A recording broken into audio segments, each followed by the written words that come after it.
it's a bunch of boys.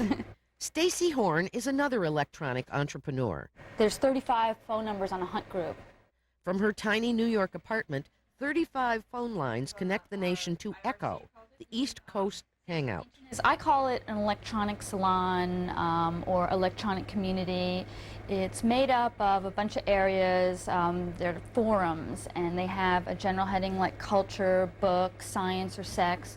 And then within each area are a bunch of ongoing conversations that fit under that general heading. Horn says conventional systems allow, even encourage, a locker room mentality that keeps women out.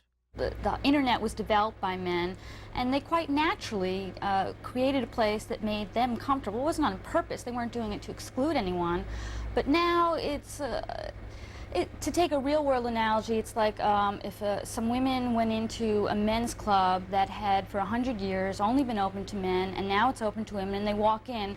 There's a whole culture, within that club, how people talk to each other in jokes that they're not going to be in on when they first walk in. Stacy Horn says she won't create a world that leaves women behind and fears that cyber sexism could already be upon us. Oh, here's a love thing. Love, hey baby, come here often.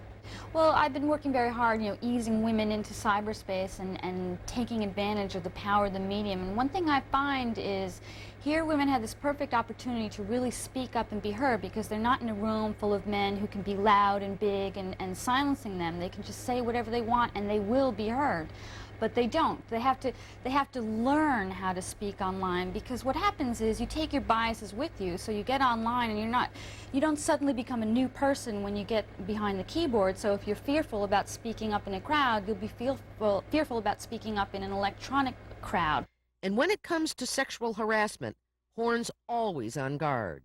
We have a feature called Yo, where you can send a real-time message that'll pop up right then and there on the person's screen. So for instance, someone could say, "Yo, Stacy," and send me a message.